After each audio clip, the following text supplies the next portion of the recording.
right, here we go. OverDrive off and running. TSN 1050 on the TSN app, your home smart speaker, up on TSN 4. Bryan Hayes, Yo-Dog, Jeff O'Neill, and Jamie Noodles McLennan. Wow. I didn't hear from URL's brother. I asked for something today. Oh. Just a little nudge, maybe a little respect. Listen, a lot of respect in the handshake line. I said to you earlier this morning, you and the San Jose Sharks won their first game last night, and I was very impressed with both of you. Both of you, very good effort. To your credit, you hammered the Steelers because Luke was in a blender, man. I was in there with Luke. He was convinced the Giants were going to cover that number, and you enticed him to make the right pick. Russ did everything he could to fumble that ball away late.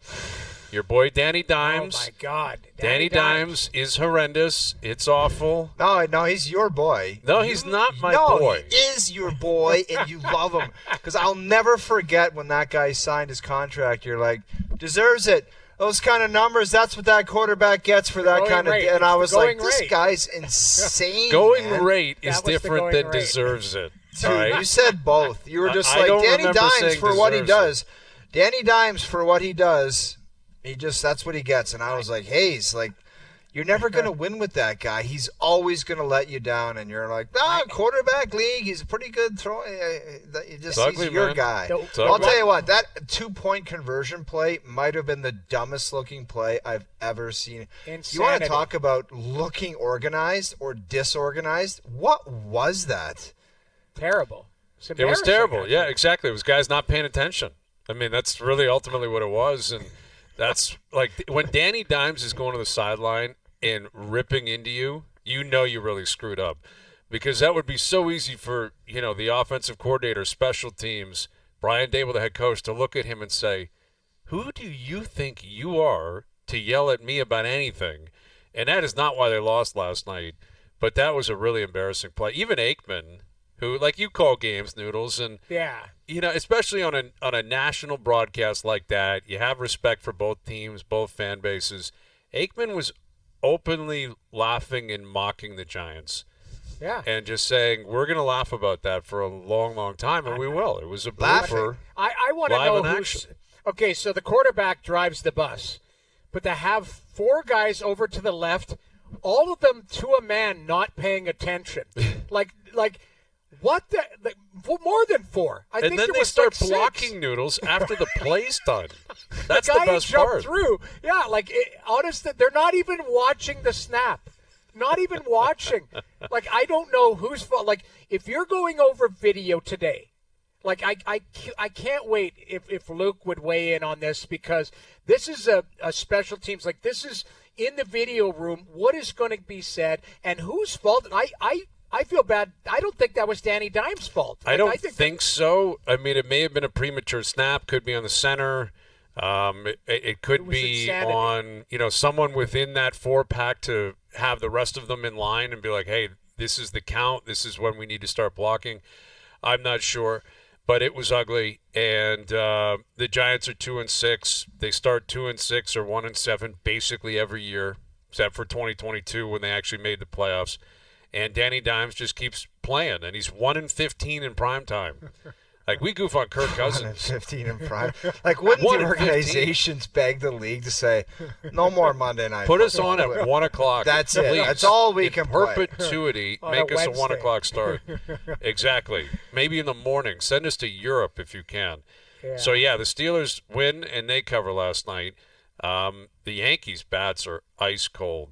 Ice cold, and the Dodgers are just simply better. And you know what's happening now, and this is the beauty of sports and sports media, and I've certainly played this game before, and I'm sure I'll play this game at multiple times this afternoon, is teams that lost to the Yankees are now taking shrapnel, right? Like the Guardians and the Royals, they're on vacation. They're in Europe. Some of them are in Asia. How are they Vegas, taking shrapnel? Because everyone's like, if it wasn't for that path, the Yankees have no right to be in the World Series. If it wasn't for the fact that they played the Royals and the Guardians, they ran into any team with any gumption, any ability to shut them down or hit or what have you. Or pitch, anything. Right. This series is over. And listen, the Dodgers, they've been the best team all year. last night. Freddie Freeman again, 5 straight World Series games with a home run. Unreal. You know how impressive that stat is? Like how big of a mic drop that is? Freddie Freeman just, every time he steps into a batter's box in a World Series game, this guy is going to take you deep. He's going to hit a home run. And on the flip side, Aaron Judge continues to do nothing. Chase pitches and look lost. Well, he's Serrano. And it's ugly, man. And Stanton looked like Forrest Gump trying to get home there. I felt bad for him. That is one of the worst sends in baseball history because that was an oil tanker coming around third base. Stanton running there. Yeah, I felt bad. It's crazy how slow he is. Dude, it was Forrest Gump when the knee braces were popping off, and it was just like, come on, dude. You can't. Now, Betts, I think it was Betts that threw that, right? It was Teoscar. No, it was Hernandez. Teoscar, Great throw. What a throw. But look at this guy. He's going backwards, dude, man. The 20 feet to and after third base was so casual. It was just like, play that again from the top, and I want to see it from a distance. Watch this guy on his way to third and then after third. It is insane how casual that looks. He runs out of steam, Watch when he's close to third. Look at how casual. He's like, nah, I never know. No, you're sending me? Really? Seriously? There's no chance? Dude, that's not even a run, man. That's not a run. Well, and he's massive. Watch him slide. How big this and from awkward 30 this feet guy away. is. Like, it was just... He stuck to the ground, too, when he slid. He couldn't get up. It was really awkward. God. And, this is, again, where the internet, like Dwayne Wade's statue the day before. Yeah. Last night, there was video. Remember the video of Tony La Russa running towards the plate, coming out of the bullpen? People were, racing the two. My brother-in-law texted me immediately, said, I need to see Al's brother versus Giancarlo Stanton in a 40-yard dash. And I think Al's brother would be a heavy favorite to win that. And I'm not being facetious. Heavy favorite. The picture of Joe Biden running from the air, is the one where he's jogging from away the plane, from that's what he from the helicopter, like. From the helicopter. That was Stanton last night. And I was thinking about it today because it was pouring. I was coming out of my car, running back into my house. I'm like, I'm running like Giancarlo Stanton. Like, I feel like I'm really slow, and I'm certainly not athletic anymore. And yet this guy is he's in the World Series. And, I guess you got to look at the third base coach. That said, the Yankees are so desperate for offense and runs, I guess they said, screw it. Like, let's hope Hernandez doesn't make a perfect throw, and he did, to his credit. Teoscar threw one. He threw a dart, and they nailed him. But that was quite something to watch that last night. Ooh. And the whole watching experience where I get, Prime's here, everything's all good, but it is really aggravating when you get a night like last night where it's on a separate app and streaming service, and you're trying to watch the Leaf game, and then you're trying to flip over to the World Series, and then Russ is fumbling a ball, and the Raptors blew a big lead. They had that game in the bank all night. Jamal Murray makes a brilliant play to tie it late. They lose in overtime. We're going to see a lot of that this year. Valiant efforts, great efforts. They played great. Yeah. They played tough. They defended well. I thought their energy was high. Moral victories. Yeah, they found a way to lose. And even Darko said, he's like, not into moral victories, but, and he kind of gave him a moral victory type of answer in the end. Yeah. But it is very aggravating. First world problems, admittedly, but you're watching the other games, you're like, I got to flip back over to the home screen and then get to Prime, and I got to find the Leaf game. Okay, what's going on over here?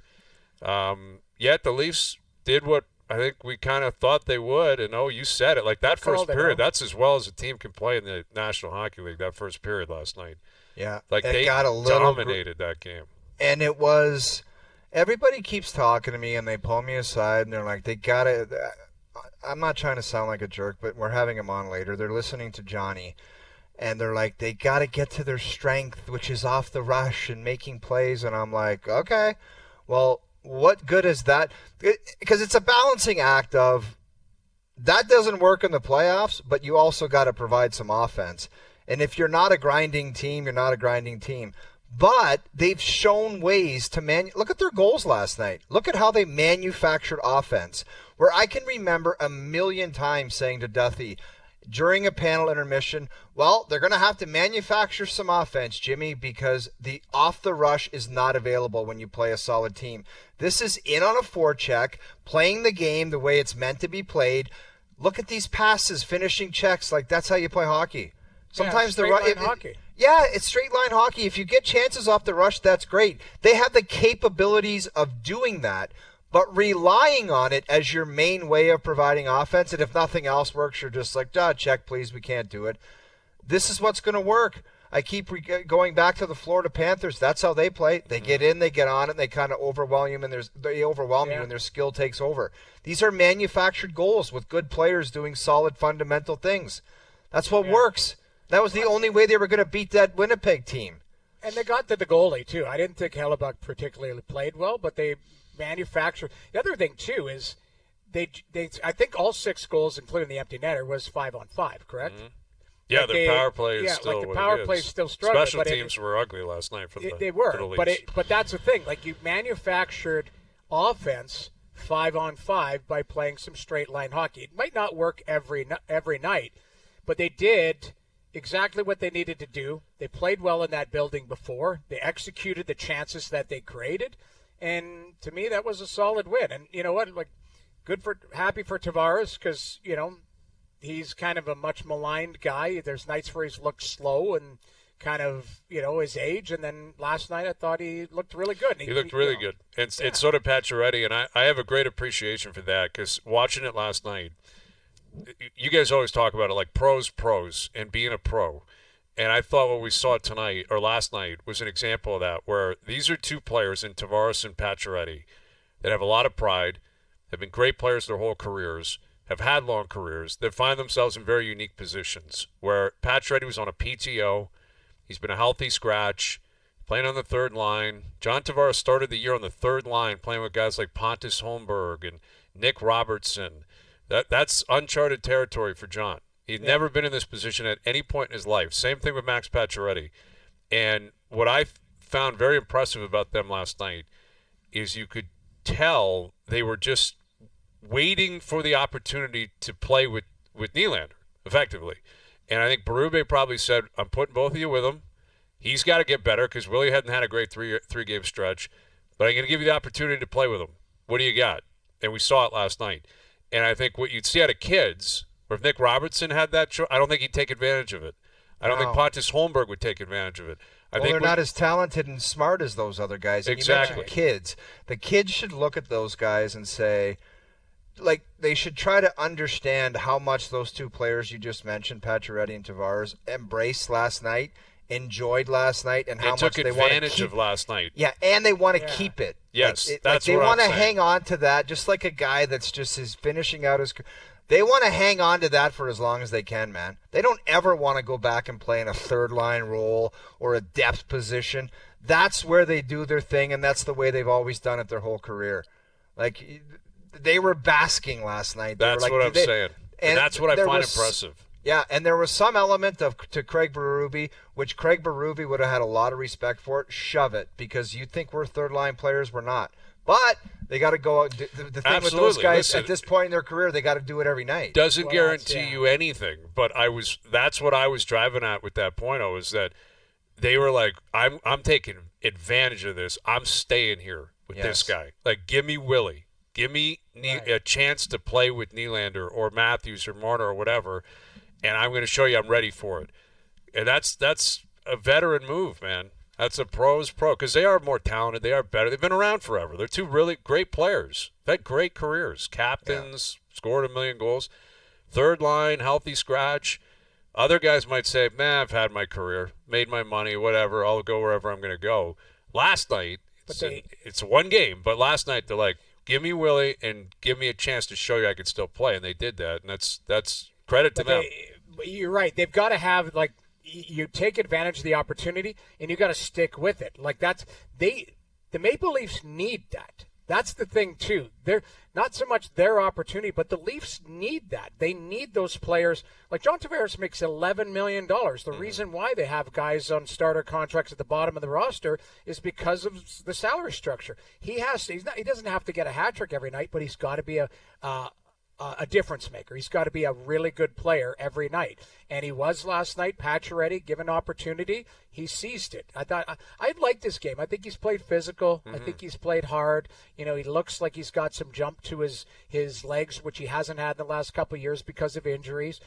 I'm happy for them. they got to stick with it because the Leafs need that. They actually need that and that chemistry with Willie. I mean, Willie helps. Obviously. Nylander he's had kind of a weird year so far because he's had a few games like last night, like the Tampa game. I thought against the Rangers where he's probably the best player on the ice, so you could argue that. And then he's had other games like the rest of the team where he just for whatever reason didn't have it or didn't bring it. Yeah. But when he's on, he's a driver. Like he is a guy that's going to drive, and it's jump on board, and whoever that's going to be. And Bobby McMahon's had that chance. Max Domi's had the chance. Last night it was Tavares and Pacioretty, and I'm sure it will change at different times over the course of the year. But credit to those guys for seizing that opportunity and getting a win. And listen, it got dicey towards the end. The third period, it got a little bit dicey. It got greasy, man. I was like, good God, this can't happen. All I could think about is Winnipeg's streak. It was meant to go to 9 games or whatever it was. Would that have pushed it to 10 or 9? 9. They're 8-1 now. Yeah. Right? So that was their... I was just thinking their streak is meant to be. Good little... I wouldn't be pissed if I was O'Neill. Obviously, they didn't start well, but that's a good lesson for anybody. Just stick in a game, man. Stick it out. You might get some power plays. And I thought about the Leafs power play a lot, and it was so obvious and in plain sight. And I don't want to harp on a negative because they had such a good game and they pulled it off and they got it done. Kyle Connor's their best player. Did you see how many times they looked to spotlight him and get him standing in a position where he has the opportunity to do some damage? How many times have you seen Austin Matthews get in a position like this and they feed him the puck and he scores? There's no motion. There's no skating up to the blue line, skating back.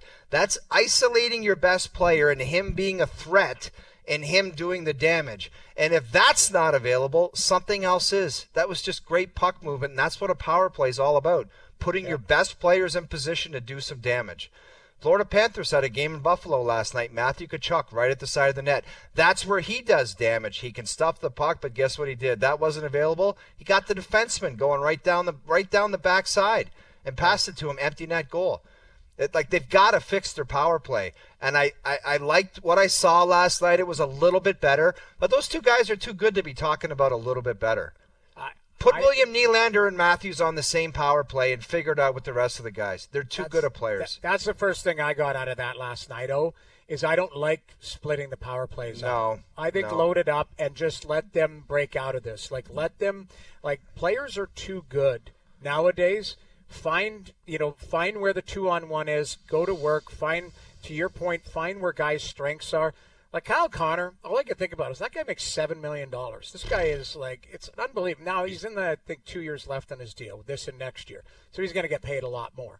But I mean, that guy's a dangerous player every time he's on the ice. He kind of gets lost a little bit. He's a quick player, get lost in the wing. But man, is he a threat. Pure goal scorer. He's just a pure goal scorer. Yeah, just a shooter too.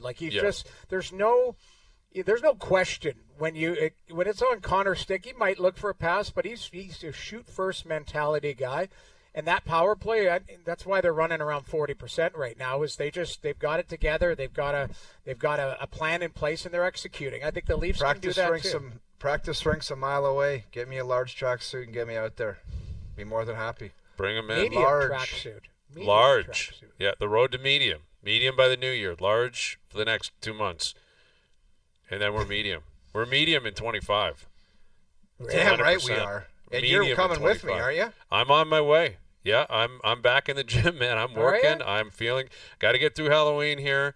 The boxes are slowly deteriorating. That's a loser mentality, though. I understand a loser mentality. I get it. You had me motivated, and then you said, "It sounds like me."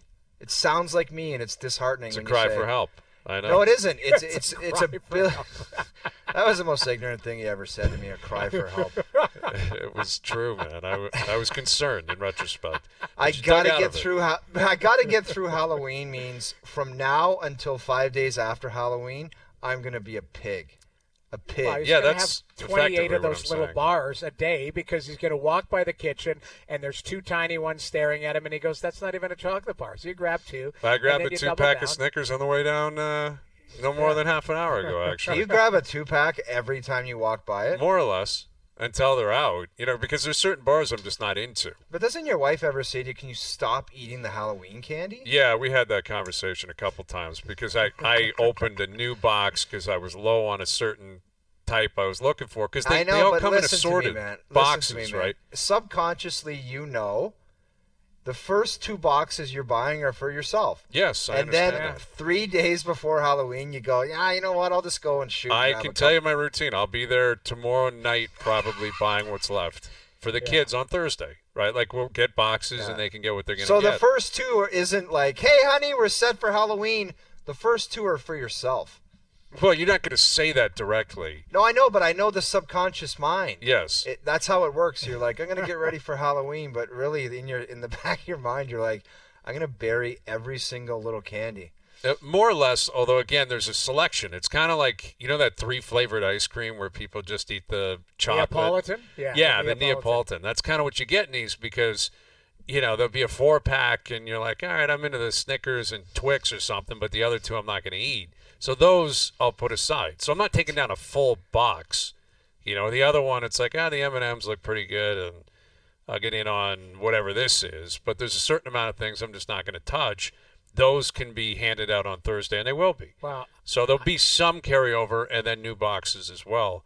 But, I got to get through a few days, and then I'm chugging towards medium and 25. You know what is sad is because you guys know I love that Big Turk. It's not a very popular chocolate bar, but no, it's not.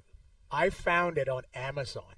So is it Canadian noodles? Have we established that? Is it a specifically Canadian bar?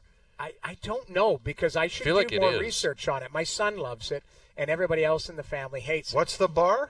The Big Turk. Oh, the Big Turk is so gorgeous. It's such a gorgeous treat. But is it Canadian? I don't think it's an international. Yes, it is. I think it used to be called Turkish Delight, and then it changed to Big Turk. So I don't know. There might be cultural behind it, whatever. My point is I've always loved the Big Turk. I can't find them, so I found them on Amazon, and they come with the little one-timers, the little, nugget ones. Perfect. They are so good. One time, Brett Hall in the slot in '89. I ordered 10 bags of them. There's nothing better than one-timers. Yes. Just lie in the ground and let your kid drop the one-timers right in your yap. Those are so good. Just work after practice working on one-timers with Big Turk. It's a phenomenal way to live your life. Yeah. So people naturally were asking myself, I'm sure you guys got some questions. Are you going to have Strutty on today? Because the lights are off in Edmonton. There's vigils happening. Candles are being lit. For what? McDavid. What do you mean for what? They're freaking out. The guy went down to Nashville and he flew home. I mean, I don't know. And they got pumped last night. I thought they were going to dominate Columbus, just like I thought the Leafs did. Maybe I owe an apology to Columbus. I think we all. You know what? That's the 4th time this season Columbus has scored 6 goals. Yeah. They got some depth there. I think we owe Columbus a little bit of love. The most important question is, are you considering, because you got to start doing this sooner or later, subtracting from the list? Not Columbus. Dude. No, not Columbus. Credit to them, Dean Evison. I like Dean Evison. He's pushing a lot of the right buttons. What did I say about Calgary last night? Literally called it. They go in, they're going to get skunked. I think I said Aiden Hill will have a shutout, and that's exactly what happened. No, you didn't say Aiden Hill. I thought I did say Aiden Hill. I said he was going to play well. That's a bit rich. I thought I said that specifically.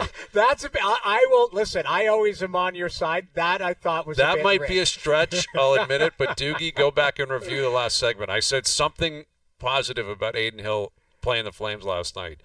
I do recall that. You did say. Well, I thought you just said Vegas is rolling now and. They will beat Calgary, which they did beat which them they did. last night. 5 Cobb, and they looked pretty good. But the McDavid stuff, we're knocking on wood. Hopefully he's okay. And it didn't look that bad. The way he got up and skated off. And I thought he tweaked his ankle. That's what I looked at. Would you be concerned high ankle now that we're playing amateur doctor here? But okay, so my amateur doctor there looked like he tweaked his ankle going down. And his left ankle went into the yellow there. And that's what I thought.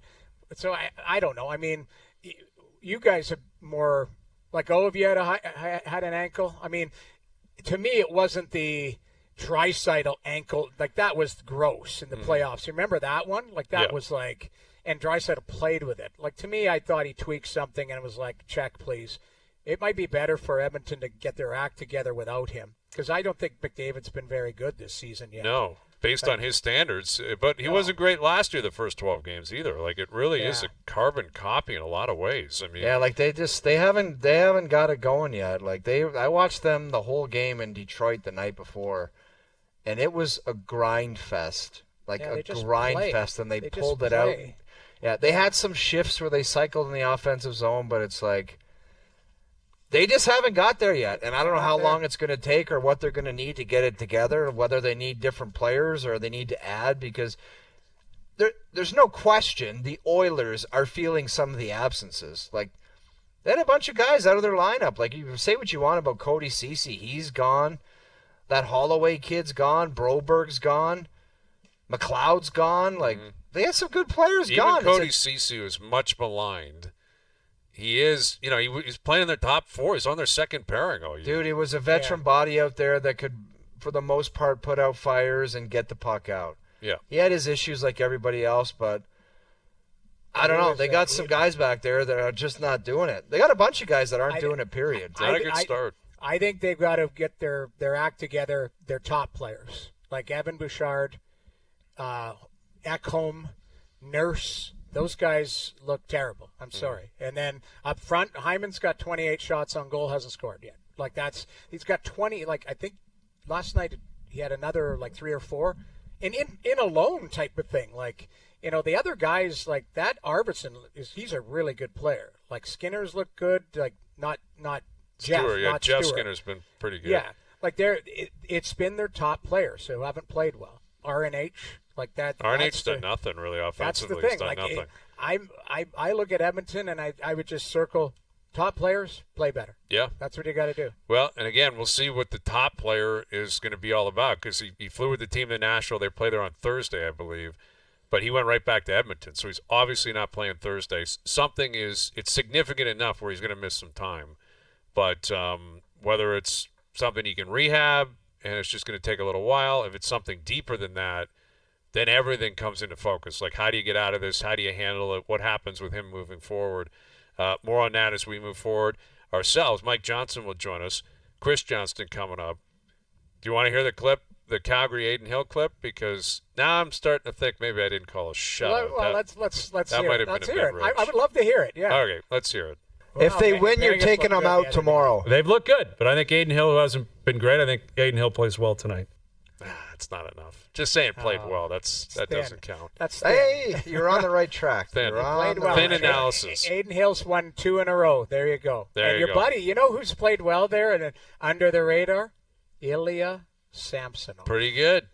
Yep. Very good. I pretty think good. 3-0. Yeah, you're right. 3-0 there. Yep. So. Yeah, listen, Vegas has looked pretty good. Actually, when we come back, I want your guys' opinion on this, because we talked about state of Canadian goaltending with the teams in Canada and then Canadian goaltending today. Mm-hmm. But I threw the Leafs in there as a circle of question mark. Okay. The Leafs have given up 19, I think, in the last 4. Mm-hmm. So there's still creased concerns. Creased concern. Okay, let's get into that. Craig and MJ are unveiling their Team Canada, their consensus, their opinion on what the team should be. Not what it will be. Not predicting, but they're saying this is how we would build it. The forwards were revealed today. We'll get into that. We have Confirm or Deny coming up today. Jesse Palmer on the show today. OverDrive continues. TSN 1050 and on TSN 4. OverDrive continues, brought to you by FanDuel, bringing you everything from the opening line to the final score. Mike Johnson will join us in about a half an hour. Johnny and Craig Button put together their consensus Team Canada forwards. Okay, so the forward group, because we're about a month away from the announcement of the team for the Four Nations Cup. Defense still to come, goaltending still to come. We'll get to that goaltending in a moment, Noodles, and your take on that. And there it is up on TSN 4. These are the 4 lines and then the 13th forward. They have Hyman with McDavid and Marner on the top line. Reinhart, McKinnon, Point. Marchand, Crosby, Mark Stone is off to a great start. Yeah. Lafreniere, Suzuki, Barzell, and Connor Bedard is the 13th forward. It's a hell of a looking team. Pretty good team. And the forwards better be great, because I think on paper the Americans' defense will be better, and in net their goaltending will definitely be better. So, this has got to be what pops for Canada, right? You better have the best forward group, and I can't imagine anyone's going to beat that looking at it on paper here. And I know Hyman's not off to a great start, and Marchand's not off to a great start. Sid's not off to a great start. Well, but there's a couple things that I hate to be, Debbie Downer here, but like I hate the fact that the team is announced so early. Mm-hmm. Like so I just stupid. Okay, injuries withstanding, but you can't tell me a guy gets hot from December and scores 15 goals in December, but he got no sniff with the team, or maybe he'll Noodles, be. They said it's because of the PA. They have to have enough time that. for reservations. You're telling me you can't put guys on a watch list and say, look, we're looking at you. January 10th, we're going to announce the team. That gives you a month. You got enough money, you can make arrangements if you don't make the team to go travel somewhere. And you have enough time to make arrangements to go on the team. January 10th, we're naming the team. Just like the Ryder Cup, they changed the whole process to get the guys that were hot going into the Ryder Cup. Why would you name the team now? It's so dumb. I don't know. I mean, it is good for the league, but like thinking we were talking goaltending today, I'm like, yeah, arguably the three best ones aren't in the tournament because they're Team Russia's not allowed. So yeah, Russia's not in. So Kucherov, who's probably would be a Hart contender right now, not available. Draisaitl, no, can't play. Like, it's not a perfect science, but like talking goaltending, I'm like, yeah, Shesterkin, Vasilevsky, not available. Well, like, it is weird. And I mean, I think that may factor in the most to this conversation we're having. Like for Canada, goalie getting hot in December and January, and you're like, man, I wish that guy was on the team, even as the third goalie as an option because he's playing so well. Right. Where other picks are formalities. Like we know who's on. We know McDavid's on the team and on the top line, and McKinnon. Like all that kind of stuff is largely irrelevant because we know who they are and where they're going to play. But I think for younger players, it hurts. Like I look at a guy like Quentin Byfield, who I don't think is ready to be on this team yet. But what if he has like a big start to the year and he's not quite thought of as that guy yet? Although Lafreniere might factor in there because he had a really good second half last year, a good playoff, and he's off to a good start this year. Do you think Lafreniere has bypassed Wyatt Johnston?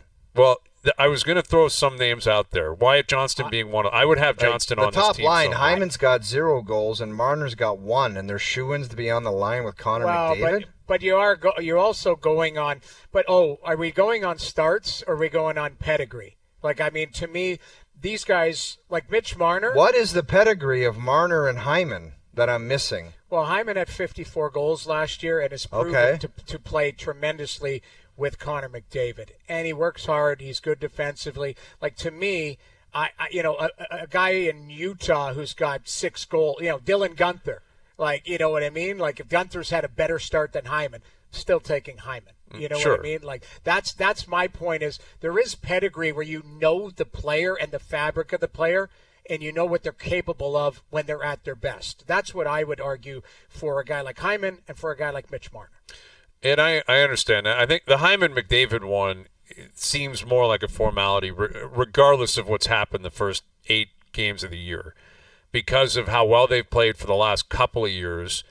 And Hyman is, in other words, Hyman's not playing with Suzuki on the fourth line. Like he's either playing with McDavid or he may not be on the team. Or if he is on the team, it's not that he can't factor in with other good players. He's proven that throughout his career. He did it with the Leafs, when he was younger in his career, playing with Marner and Matthews and Tavares. But that's a McDavid connection that has just worked so well.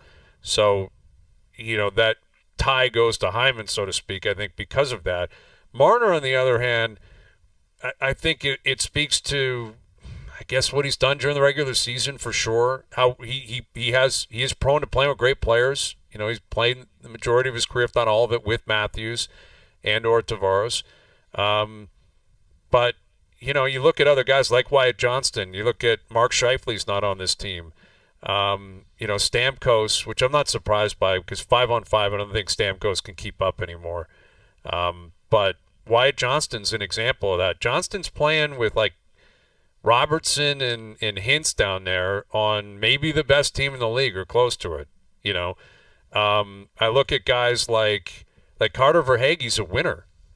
Verhaeghe, he's not a guy that's like a point-a-game guy, but he wins.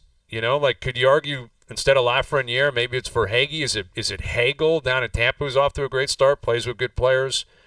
I mean, these are depth kind of outer core options that I'm sure a lot of people are going to have different views on. Well, they're interchangeable, Brian, because it depends on how you want to construct your team.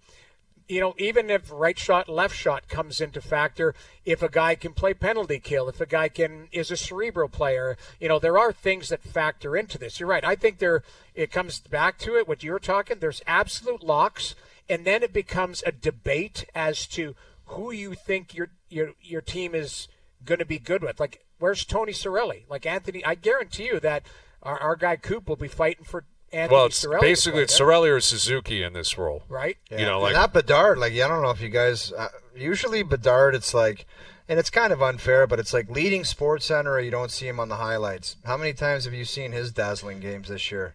No, it's Hey, that was a throw-in to put Bedard there. Yeah, just to say Connor Bedard is there. I think their argument is that he's going to be such a massive part of their future that if you're going to, quote-unquote, have someone who's not even going to dress, you might as well have him understanding that in 4 years, he's playing the role of what McDavid will be playing this year. That it's coming, that he's going to be the man. There's a very good chance 6 to 8 years from now he's the face of Canadian hockey. And I think I can reason with that if that's what Johnny and Craig are suggesting. Bedard over a Scheifele or over a Stamkos or Wyatt Johnston, or I'm sure there's other guys we're missing right now. Ryan Nugent-Hopkins, if he was playing better, would be in this conversation. Right, like he's had 100 points, went to a Cup final, plays every possible role in the team. Yeah, I agree. I think there are guys that you could plug it, but you are thinking, okay, this is this year, and 2 years from now is the big dance. So are you building this team and tweaking that for 2026? Like, that's where I think Bedard's name gets thrown in to somebody else who is maybe 31, 32 that might not be or has no chance at 2026 when push comes to shove. Right. Like, I think there are some factors in. You go with Ty might go to the younger guy. That it might be that scenario. Especially a tournament like this that isn't as heavy. It's manufactured 4 teams during the season.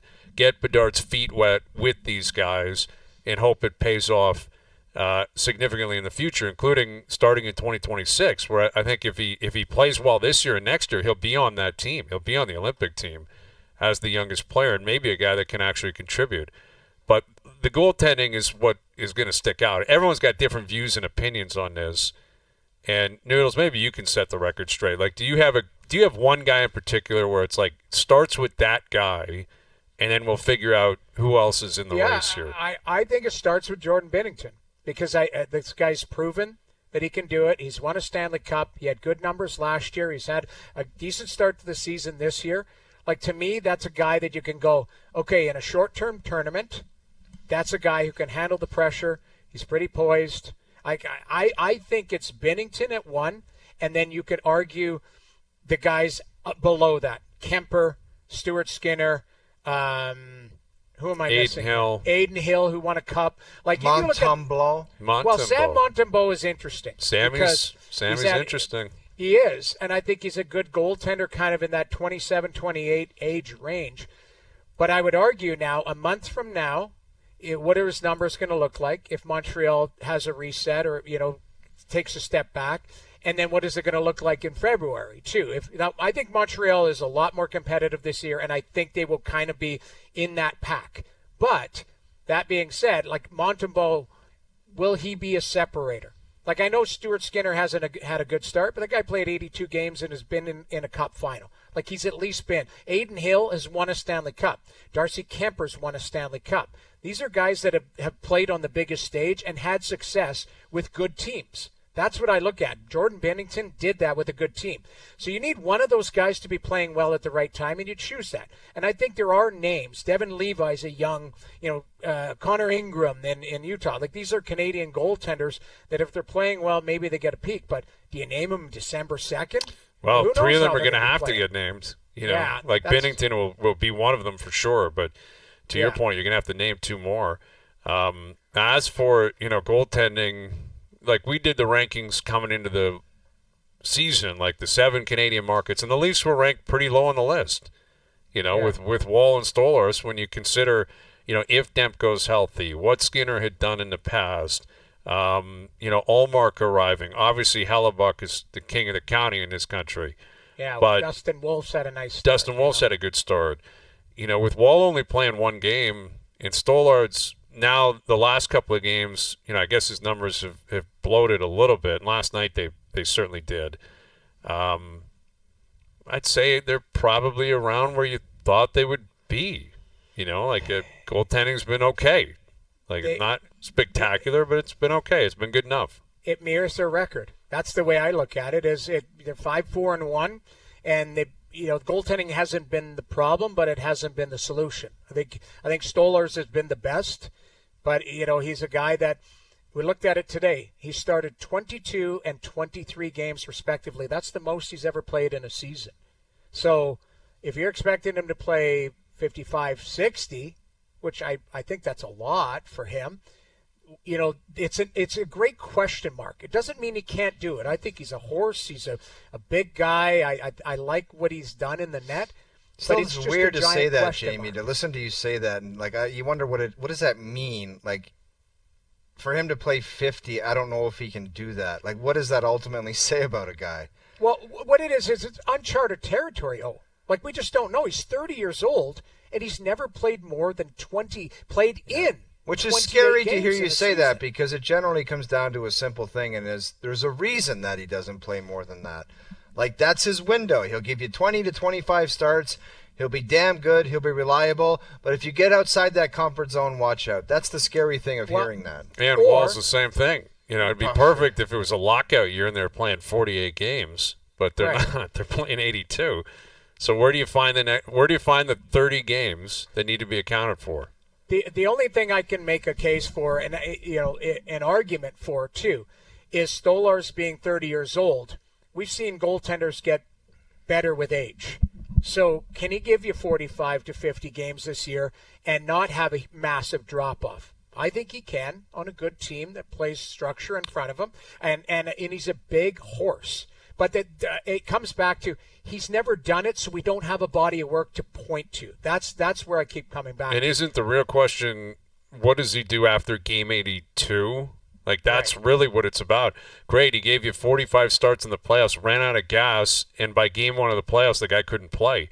That's a part of it, too, is the regular season you're hoping is just kind of routine like it has been for a while here. You get in and you're fresh come playoff time, and everyone's ready to peak. That's got to be the really philosophy here, is how do we get our play? Whoever's going to play game 1, he's got to be playing the best hockey of his life game 1 of the playoffs. But I'd like to see Wall play coming up, because that's what I was just he's going to play later this week for sure. Yeah, if he gets this Kraken start, if it is a tandem and you got to, because it's going to go back and forth all year where we're it's at the beginning we're it's Stolarz now, he's the number one. But after the Winnipeg game, you're Joseph Wall gets in there and steals the show. Maybe he'll get another start after that. There's an opportunity, and you got to seize it. It's going to be an up and down thing, and nothing will ever be written in stone with those two guys. But that's why it's a tandem. And the thing is Anthony Stolarz has held up his end of the bargain. Yes, he has. It's Joseph Wall that needs to get going and get his game established, and he's got an opportunity to do that here. I would be shocked if he didn't play on Thursday. Shocked if he didn't play. Yeah. Okay, Mike Johnson coming up. Jesse Palmer coming up. We're cruising in this NFL season. We had another trade today as well. Deontay Johnson traded from the Panthers to the Ravens. AFC teams loading up, man. So that and more still to come. And Game 4 of the World Series, confirm or deny, coming up as well. Overdrive continues. TSN 1050 and on TSN 4. All right, Mike Johnson coming up. You guys want another clue of Al's brother's whereabouts? We're giving away a pair of tickets. Leafs Bruins, great seats, great tickets. Yeah. And Al's brother is somewhere in the city hanging out with a pair of tickets. Clue 2 for the week. You ready? Yeah. Go ahead. All right, Leaf fans, get ready for your Tuesday clue. It's going to be short and sweet. You'll have to take a peek from the outside to visit, as this place is not open to the public. Okay, I like that. All right, Al's brother. He is very mysterious. And tune in tomorrow for another clue. And the first caller through on Friday with the correct location will win a pair of tickets to see the Leafs Bruins November 5th. Full details at tsn1050.ca. We have another great giveaway that we're going to announce later this afternoon. This one is special. This one is top notch. Oh, yeah? Nice. Yeah. I So love it. I love it. get to that later this afternoon. I'd just like to send a quick note to fans who are writing me saying stop dumping on Marner. I'm not dumping on Marner. But when you show me a list with two guys that have one goal combined between them that are in the top spot with Connor McDavid, it looked a little odd to me. I don't think anybody watching hockey or knows what the hell they were talking about would watch them play this year and say, those two are shoo-ins for the first line. That was my only point. Yeah, well, and listen, God, also your reputation nuts, in big games and big moments.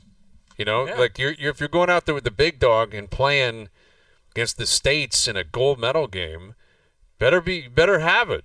Better show up and play. Better be ready to go. I mean, that's another thing that sticks out. Like, none of those three guys, Hyman, McDavid, Marner, none of them have won anything. Like, none of them. McKinnon's won a cup. Sid's won a cup. Braden Point's won a cup. Marchand's won a cup. Like, there's other guys who are winners on that team, yet the top line filled with guys who haven't won yet. And, you know, that sticks out. Now, the same thing likely happens with the Americans, I would assume. I think the other, I guess, Barkov in Finland, like the other teams, their top lines probably don't have a lot of winners either. Barkov would be. I mean, if Matthew Tkachuk's on the top line for the Americans, there's a winner.